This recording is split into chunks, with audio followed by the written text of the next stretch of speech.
حضرت ابو ہریرہ رضی اللہ تعالیٰ عنہ آخری وقت ہے، رو رہے ہیں۔ لوگ کہتے ہیں ابو ہریرہ آپ نے تو بڑی حدیثیں بیان کی ہیں، بڑا ساتھ دیا ہے اللہ کے رسول صلی اللہ علیہ وسلم کا، بڑا شرف حاصل ہوا ہے۔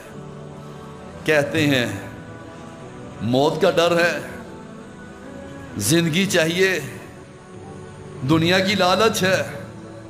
ابو ہریرہ رضی اللہ تعالیٰ عنہ کہتے ہیں مجھے کوئی لالچ نہیں، مجھے ایک ہی خوف ہے کہ مرنے کے بعد میرا کیا بنے گا، مرنے کے بعد میرا کیا بنے گا۔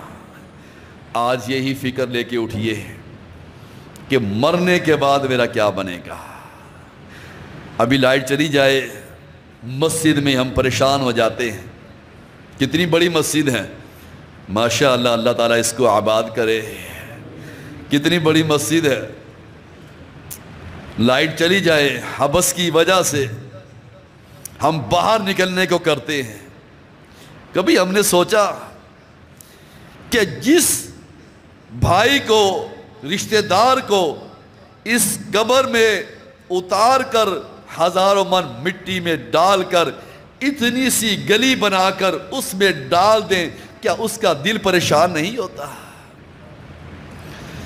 کیا اس کا دل پریشان نہیں ہوتا؟ وہ کیسے نکلے گا؟ اس کے لیے روشنی کیسی آئے گی؟ اپنے بارے میں سوچئے، میں اپنے بارے میں سوچتا ہوں، اپنے بارے میں سوچئے کہ اس قبر میں اترنے کے بعد ہمارا کیا بنے گا۔ اللہ ہماری قبر کو ٹھنڈی کر دینا، اللہ ہمارے گناہوں کو معاف فرما۔